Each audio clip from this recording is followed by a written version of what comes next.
Alright everyone, welcome back once more to another go at Misericord. Of course, but this is the last stop before the gates of hell. Do you think all the sisters here ended up in this ruin of their own volition? Do you think there are an abundance of women in the world eager to take the veil and serve the Lord here? Make no mistake, you should be begging for my approval. You have emerged into a den of vipers, not a house of God. You shouldn't trust the word of any of the sisters tell you. Wow, Angela's vicious.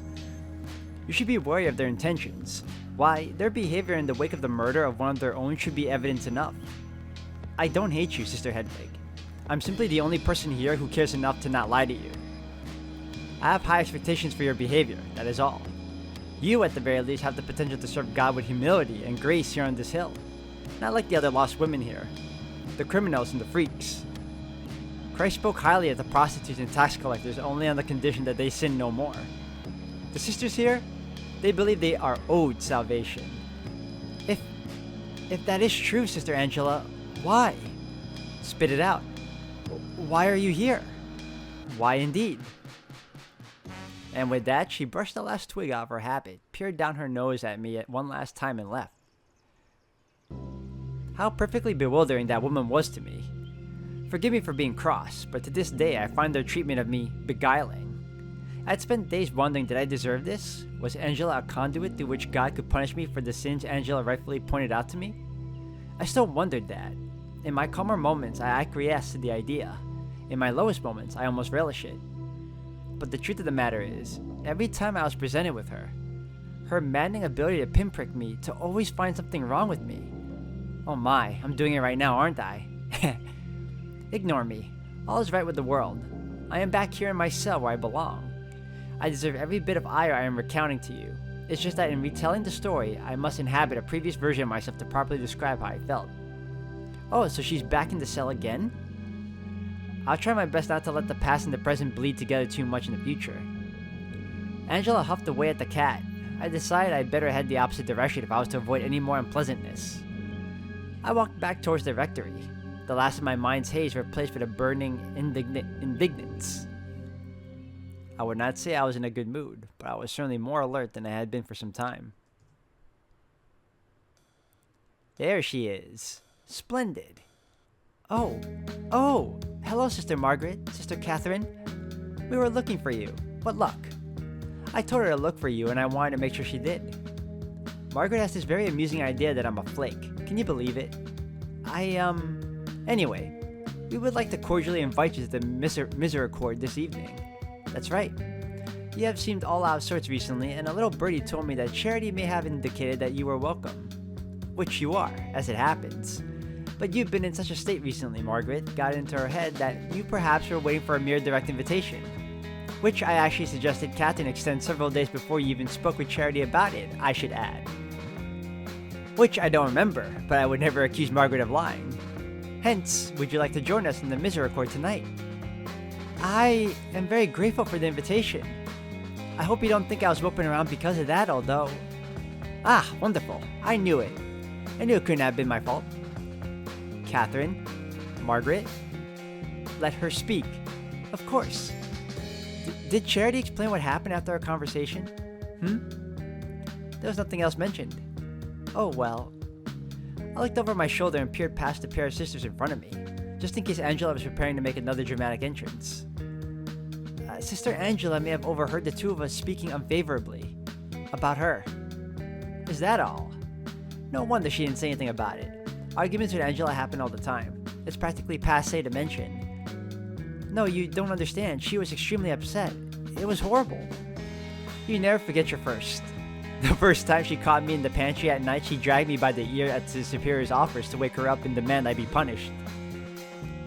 Were you? Of course not. Soup mumbled something about sleep being important and shut the door. Honestly, I think it was meant more for Angela than me. Angela has it in her head that I am responsible for the cat running around the abbey, and she will not stop bothering me about my broken door. It is a bit creaky.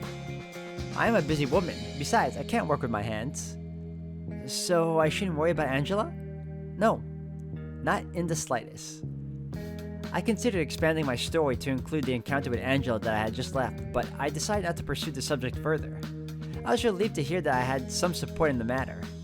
However, I didn't want to risk continuing to invoke Angela's name lest she emerge from behind her corner to drop, or from the ceiling at that very moment. What does one actually do in the Misericord? Drink. Yes, that's lots of wine. Is that all? Wine, as I'm sure you're aware, is a staple of life in monasteries. So this on its own was not exactly enticing. After all, there was practically an ocean of this stuff just below us. Better wine than we drink usually, to be clear. Wine that's made for drinking, not just for drinking. Oh, I see. There's also chess, music, if I'm feeling like breaking out the lute anyway. You eat and talk. It's an oasis of pleasure here in our boring little community. Angela will not be attending tonight, by the way. Well then, I'd be delighted to join you. Splendid. I'm very sorry if you were feeling left out. I assure you I was not, but thank you all the same. You really worry too much, Margaret. Well then, I'll see you later. The two excused themselves. Are you surprised I agreed to attend what sounds plainly like a night of debauchery, gossip, and sin? Well, I suppose I surprised myself too, although as I'm sure you've guessed, I had an ulterior motive. A wine-soaked event would be the perfect opportunity to ask Catherine about poor James. Tongues would be looser than usual, and my questioning might not be under such quite scrutiny. I explained all this to the superior, who pulled me aside after supper to ask if I fulfilled my promise. The Misericord? Yes, it seems like the best way for me to talk to Catherine about it. It'll seem natural. It didn't feel natural in any other point you saw her today? When she was giving you this invitation, perhaps? Margaret was with her. I see. Well, I don't love the prospect, but as long as you get the result we need, I can't stop you. Is there something wrong with the Misericord? It's a space with explicitly relaxed rules. To be honest, I'm surprised you aren't more vocally opposed. Well, it's a rule unto itself, is it not? I cannot argue with tradition. I see. You're a stickler, but not a spoilsport. Something like that. I can understand that, I suppose. The problem is, given that most rules around here are quite lax, the bar is raised a bit higher in there, I think. Angela certainly cares about the rules. Well, she's the prioress, so that's her job. Although she might go a little too far in the other direction for my taste. What is your ideal picture for this place then? I'd be curious to know. That's a very interesting question. Thank you for asking. The superior swirled the cup she held in her hand and looked off into the middle distance behind me. It would be much the same, truthfully. The buildings wouldn't be in such disrepair. I wouldn't have to suffer such direct insubordination on a regular basis, but I certainly wouldn't rule by the sword. That's the trouble with the Misericord as it exists now. I have no quarrel with the content of an easement in the dam, but I'm not sure there's much of the dam currently. Well, what do you mean? Children should be expected to have secrets. Towns need inns. The workers in the fields, the lowliest peasants, deserve their holidays. Precepts must be upheld, but I think they can only be upheld if people are allowed at least the illusion of breaking them. That is surprising, to say the least.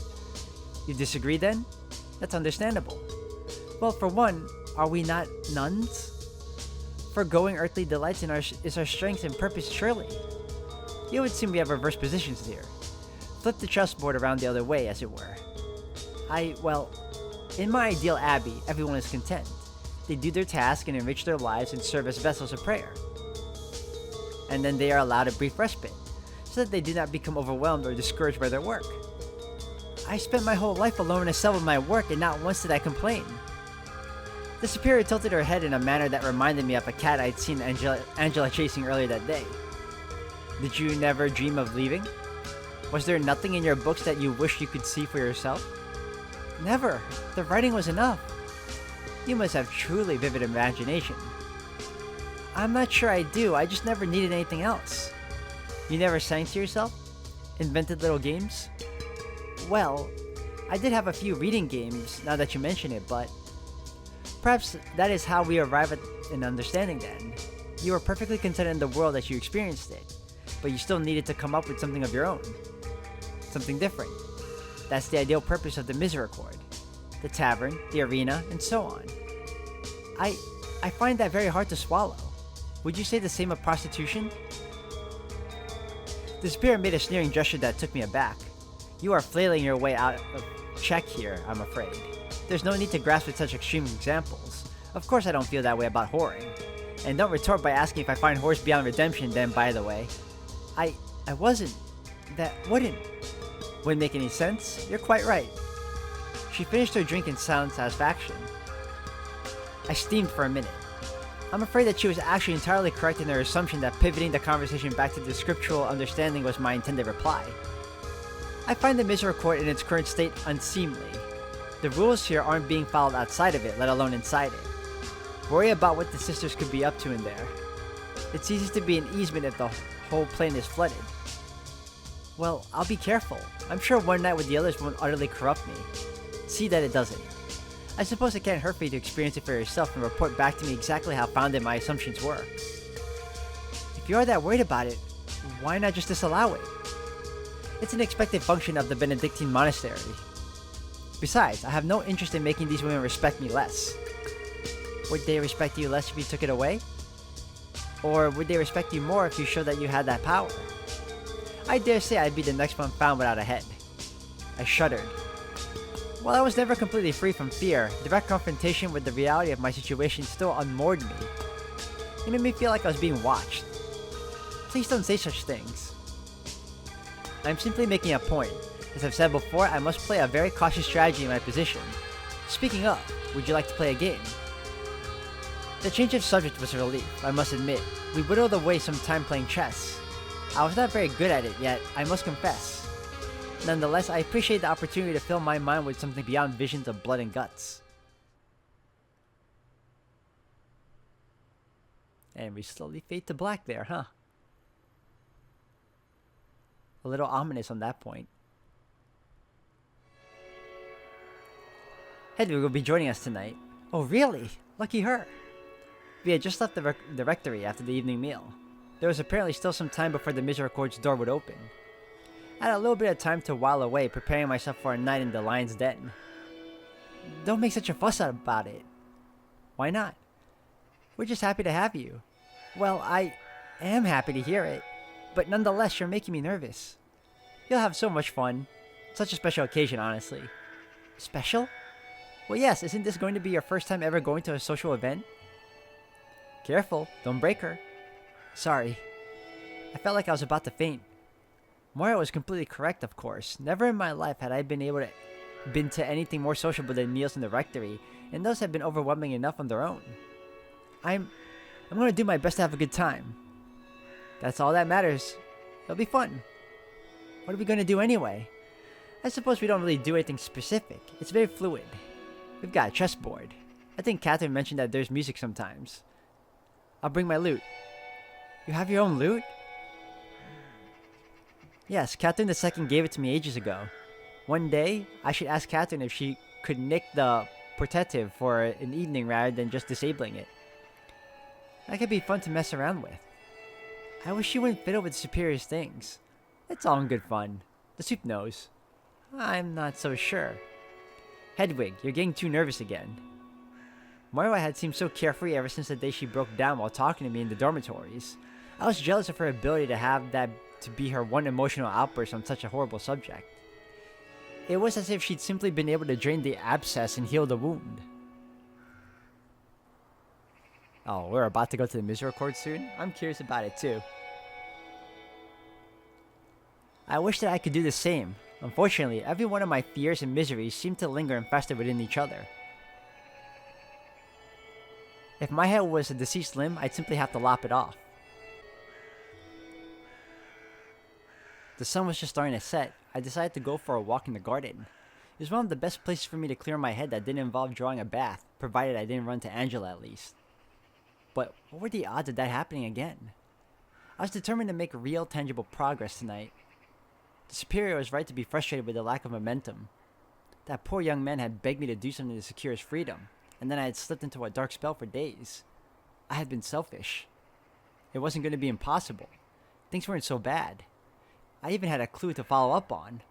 It would be easy to ask Catherine about the cloak when we'd both had a few cups of wine. There was nothing to worry about.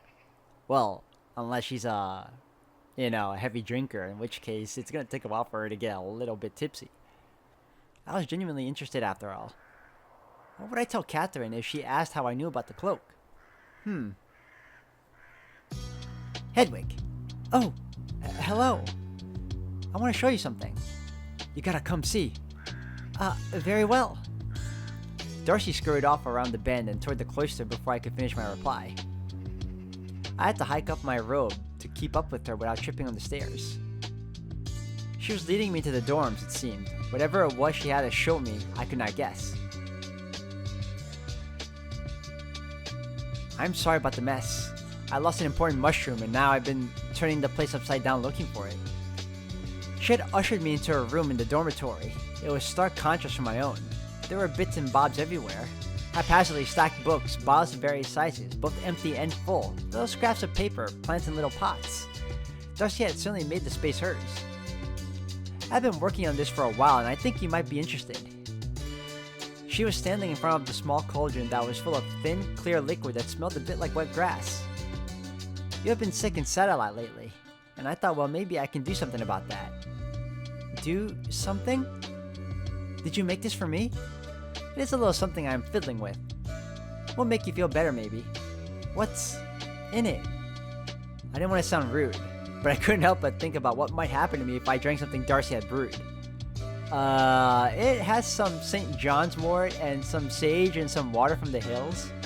I boiled it all together with some other things as well, I forget. It has mint for flavor, though. Mentha? That's right. She ladled some of the liquid into the little bottle. The whole setup was a little precarious. I lunged forward to stop the wobbling cauldron from plummeting to the floor as Darcy knocked it about with her sleeve. Ooh, steady on me. Good thing I was here. Anyway, try some. Darcy, is this quite alright? For me? What do you mean? I have a frail constitution and this is very, very, very, very, very, very light. Do not worry. You think I could drink this without any trouble? If I did right, it will in fact lessen your troubles. And that's very kind of you. I hope I'm not being rude. I just, the Bible often reminds us to remain sober-minded. You're not sober-minded. You're sad, a lot, and lonely as well. I was very worried while you were not talking very much. And I'm not very good at talking, so I did not want to butt in while you were saying precious few things. But it still made me sad to see that, so I wondered what I could do to help. Darcy is so cool. I like her. She's really nice. This will help you remain sober-minded. The world is strange and there's so much to be sad about. Even here, of course. But there's no better way to face the sadness than to be prepared. That is all this is. She held the little vessel out to me.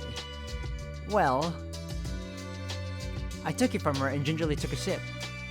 It was surprisingly thick, although it didn't taste as bad as I'd imagined. Maybe the mentha helped after all. Darcy beamed at me and took the bottle back from me, filling it up and closing it with a stopper before passing it back to me.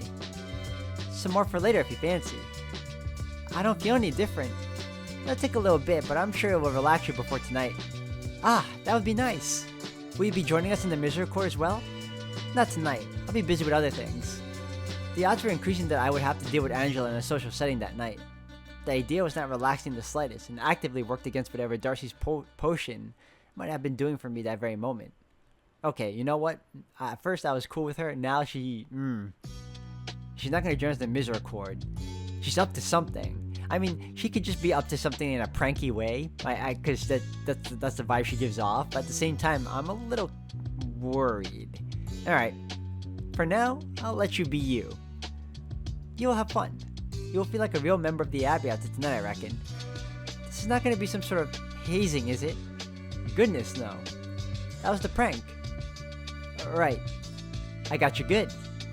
True enough, true enough. She smiled at me once more and then ushered me out of her dorm. I did not mean to rush you, but I have some work to do. Oh, not at all. Thank you for the tincture. I hope it serves you well. I gave a little nod of thanks and hurried out of the room. There was yet some time while away. It would be appropriate to head to the Misericord. I decided I would hole up in my dorm and calm myself with some reading. A splendid idea until I realized I currently had no books in the room save for one. I really should have asked the superior to move my collection out of the cell and into my dormitory.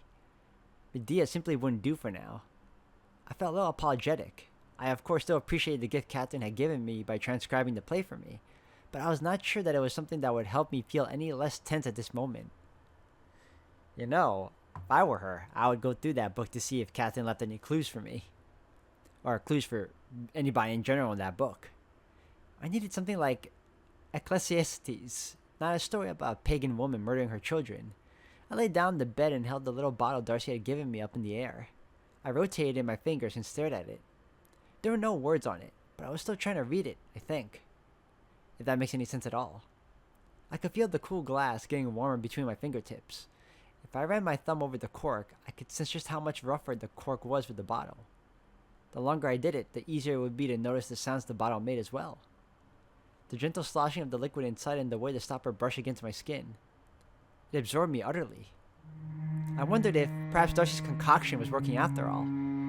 After several minutes, I was so engrossed in the patterns of light dancing through the dark green bottle that I scarcely had room in my mind to think about anything else. Do you ever do that? Feel an object every which way until it feels like everything? I think you're high. I don't have any more of that tincture in me, but I still try from time to time. Lectio Divina, the sacred act of rereading and repeating a single line of scripture over and over, until it almost feels meaningless, until the words are just the sounds and the letters are just shapes.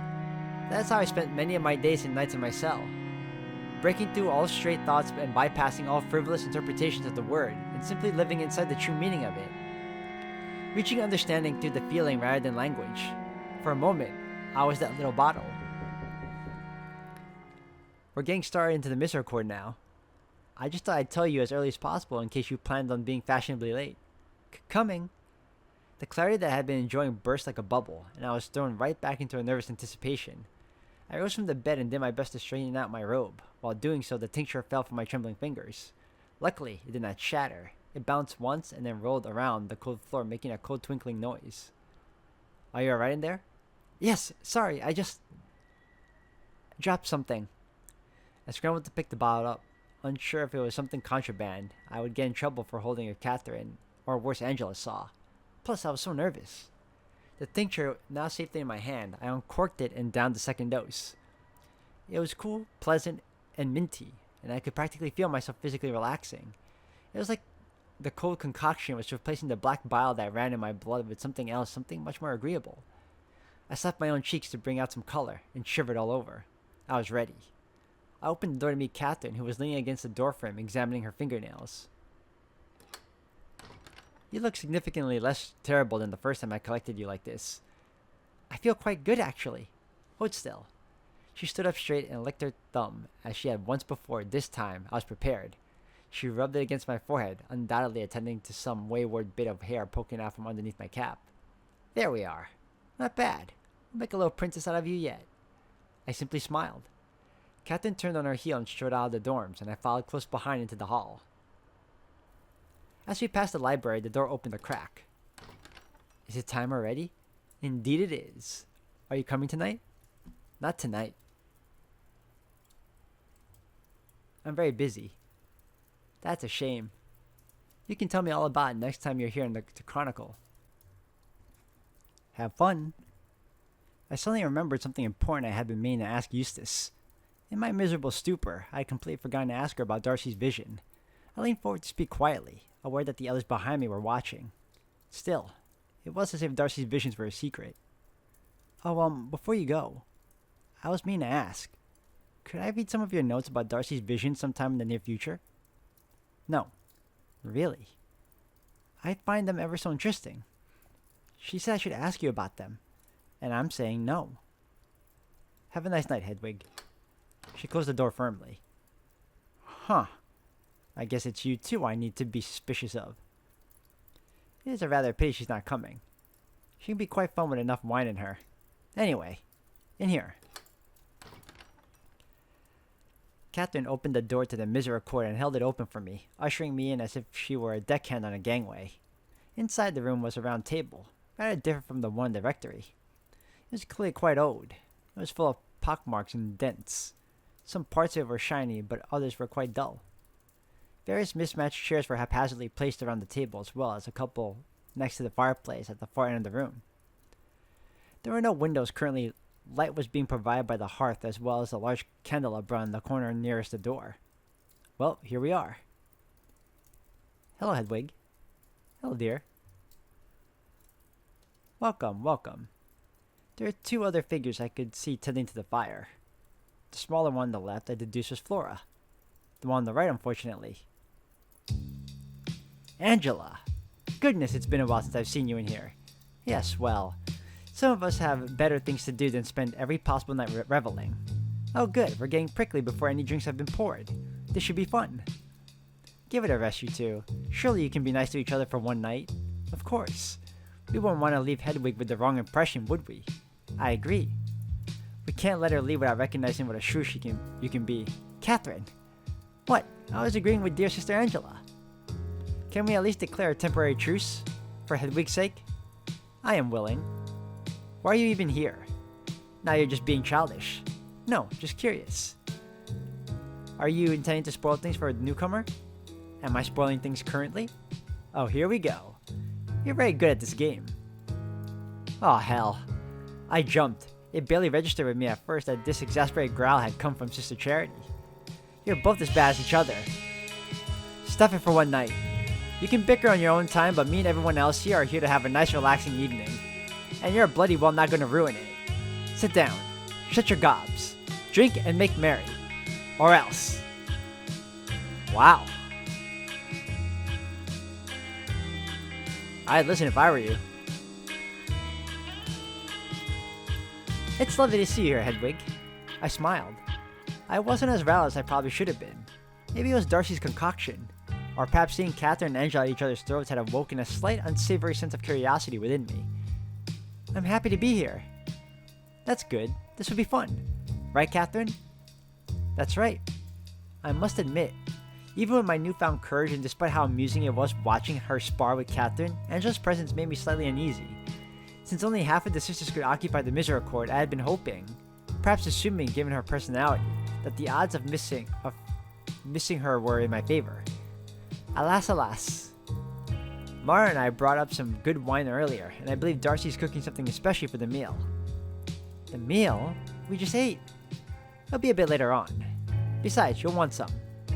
I should rest, but the call of red meat is too strong. I opened my mouth to protest. The rule of St. Benedict strictly prohibited red meat. Before I remembered that in this room the rule had no say. A touch circuitous, if I must say so myself. The rule states that nothing should be preferred over the holy office, the works we did and the hours we observed. And yet here this place was, offering a sanctuary for everyone to do nothing but prefer worldly things. At this point I had lost count of all the infractions this abbey had made on the rule of St. Benedict. Poor Darcy. She's really very busy, isn't she? I think Eustace or Moira is helping tonight. It's a bit of a complicated supper. It's just meat and heat more or less, isn't it? I'm sure there's an art to it, as there is all things. Wise as always. Charity then ushered me to sit down at the table. There were several mugs with a large wineskin resting in the middle of the table. There was also a full cask next to the table on the floor that I had not noticed previously. It was a little smaller than the fat barrels I had seen stacked in the cellar, but nevertheless, that's a lot of wine. And thank God for that. You have plenty of us here to help finish it, don't you worry. Yes, don't feel like you need to drink it all. I'll have what she doesn't have. You are going to watch yourself. I won't hear the end of it from the superior if you lose your hook. If you go on a bender. Margaret patted Charity on the shoulder and then took a seat. I could see a shelf in the corner of the room near the fireplace. It was rather unkempt and loaded with various mismatched objects. I could see books of different sizes stacked haphazardly atop each other, little chess pieces with loot fighting for space. There were bits of fabric, what looked like a full robe stuffed in between these bits and bobs as well. So, are there any plans for the evening? I hope not. A little bit of everything, dear, but most importantly, a lot of nothing. That's the idea anyway. I see. I've done a lot of nothing by myself in my cell. I missed it dearly, but I was curious what these women found so exciting about it. That's the best bit of any holiday, isn't it? Doing nothing. You're not wrong, dear Flora, but don't tell the superior I said so. Catherine picked up the wineskin and began depositing drink into the cups. Now, make sure your elders get some before it's gone. I wouldn't dream of depriving you, Charity. Catherine handed her the next mug. That's right. Catherine is always grateful to not be the eldest in the room. That was actually quite good. I was merely surprised that Angela was able to come up with something so witty. Pour me one next. I get the feeling I'm going to need it. Just a small one for me to start, I think. Nonsense. She handed me a full mug. So, are you going in strict order of age? She must be. I haven't gotten a drink yet.